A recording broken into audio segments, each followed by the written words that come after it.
इन शोर सहरो अफ्तार में रहिए तंदुरुस्त तवाना माह रमजान में।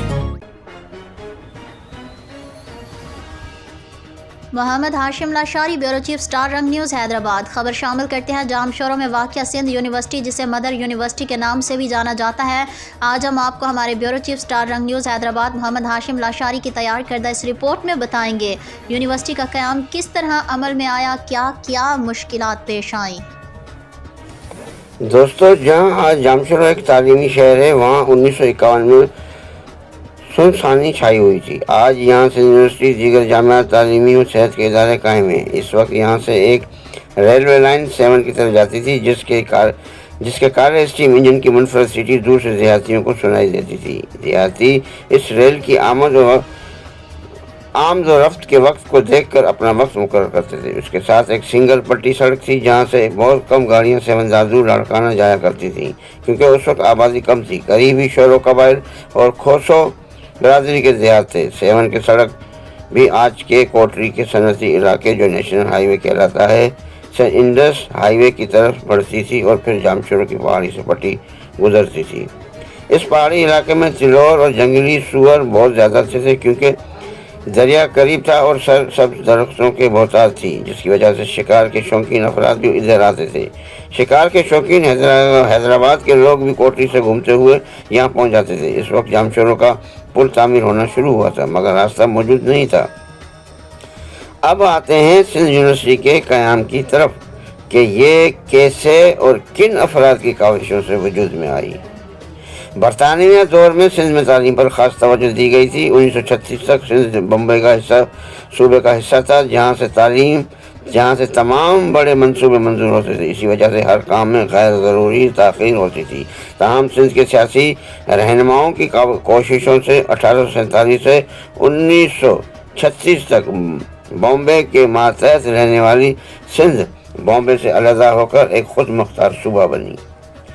सिंध के सूबा बनने के बाद 1937 में अलहदा यूनिवर्सिटी के क़याम के मंसूबे बनने लगे। इसके लिए एक कमेटी बनी, तश्कील दी गई, मगर काम की रफ्तार सुस्त रही। उस वक्त सिंध के स्कूल और कॉलेज बॉम्बे यूनिवर्सिटी से मुंसलिक थे। जो साहिब हैसियत थे, वो अपने बच्चों को बॉम्बे, अलीगढ़ या बैरून मुल्क तालीम के लिए हासिल करने के लिए भेजते थे।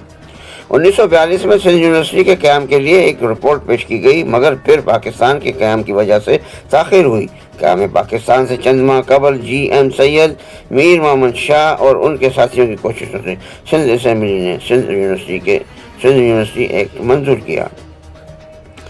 3 अप्रैल 1947 को सिंध यूनिवर्सिटी कराची से कायम की गई। इसके पहले chancellor governor sir Francis Mudie, pro vice chancellor वज़ीर आला Sindh sir Ghulam Hussain Hidayatullah, vice chancellor mister AB Haleem और रजिस्ट्रार आगा ताज मोहम्मद मुकर्रर किए गए। यूनिवर्सिटी की इमारत कराची में NGV हाई स्कूल के पीछे वाक़े असताज़ा के तरबियती स्कूल में कायम की गई। सिंध यूनिवर्सिटी की सिंडिकेट और फैकल्टीज़ तरतीब दी गई, इम्तिहानात मुनक़िद किए गए और आला तालीम के लिए एजुकेशन फैकल्टी कायम की गई।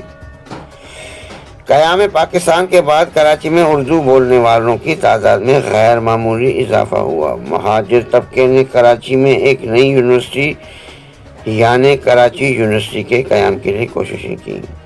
9 अप्रैल 1951 को अल्लामा आया काजी को सिंध यूनिवर्सिटी के वाइस चांसलर मुकर्रर किया गया और 4 मई 1951 को सिंध यूनिवर्सिटी को हैदराबाद मुंतकिल कर दिया गया।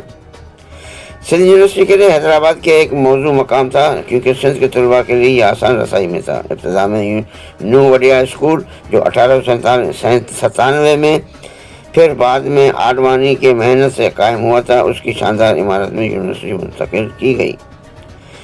अल्लामा आया काजी के दूर अंदेश नज़र ने यह महसूस किया कि ये इमारत मुस्तक़बिल के लिए नाकाफ़ी होगी, इसलिए एक बड़ी जगह की ज़रूरत थी, जहाँ मुख्तलिफ़ फैकल्टीज़, तलबा के हॉस्टल, मुलाज़मीन की रिहाइश और इलाके और मुकम्मल तालीमी शहर हो। 1952 से 1954 तक मौजूद ज़मीन की तलाश जारी रही। हैदराबाद के करीब कई जगहों का जायज़ा लिया गया, मगर ज़मीन मालकान की कीमतें बहुत ज़्यादा बताते थे। जब सिंध हुकूमत से ज़मीन खरीदने के लिए 2 करोड़ रुपए तलब किए गए, तो हुकूमत ने यह रकम देने से इनकार कर दिया, जिससे अल्लामा आया काजी मायूस हुए। 1954 میں ڈاکٹر نبی بخش بلوچ جو اس وقت پروفیسر تھے اپنے دوست محمد شعبان خان کے ساتھ شکار کے لیے نکلے اور وہ موجودہ سندھ یونیورسٹی کیمپس کے قریب پہنچے تو وہاں کا قدرتی منظر دیکھ کر ڈاکٹر نبی بخش بلوچ شکار بھول گئے اور علامہ آیا قاضی کا بتایا ہوا اس تعلیمی شہر کا خواب آنکھوں میں گھومنے لگا۔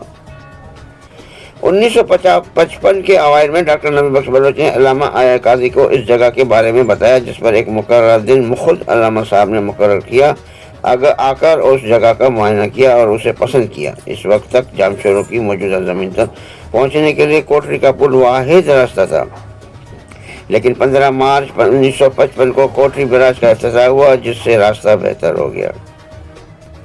یہ زمین سرکاری ملکیت تھی، مگر علامہ آیا قاضی کے مستقبل کی ضرورت کو دیکھتے ہوئے ایک وسیع علاقے کی درخواست دی گئی تاکہ یہ یونیورسٹی ایشیا کی سب سے بڑی یونیورسٹی بن سکے۔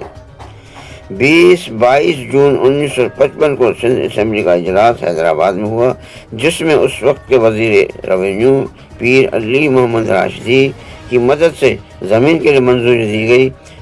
علامہ آیا قاضی کی ہدایت پر ڈاکٹر نبی بخش بلوچ اور پیر حسام الدین راشدی نے پیر علی محمد راشدی سے ملاقات کی اور فنڈز کے لیے یقین دہانی حاصل کی۔ فنڈز ملنے کے بعد علامہ آیا قاضی سائنسی لیبارٹریوں کے آلات خریدنے کے لیے لندن گئے، جہاں ان کی ذاتی تعلقات کی بنیاد پر بہت سا سامان بطور امداد حاصل کیا گیا۔ یونیورسٹی کے منصوبے کی تیاری کے لیے جرمن ماہر تعمیرات ڈاکٹر ڈاکر سے مشاورت کی گئی، جنہوں نے یہ ایک تاریخی تحریر ہے جو سندھ یونیورسٹی کے قیام کی تاریخ اور پس منظر کو تفصیل سے بیان کرتی ہے۔ محمد ہاشم لاشاری، بیورو چیف، اسٹار رنگ نیوز، حیدرآباد۔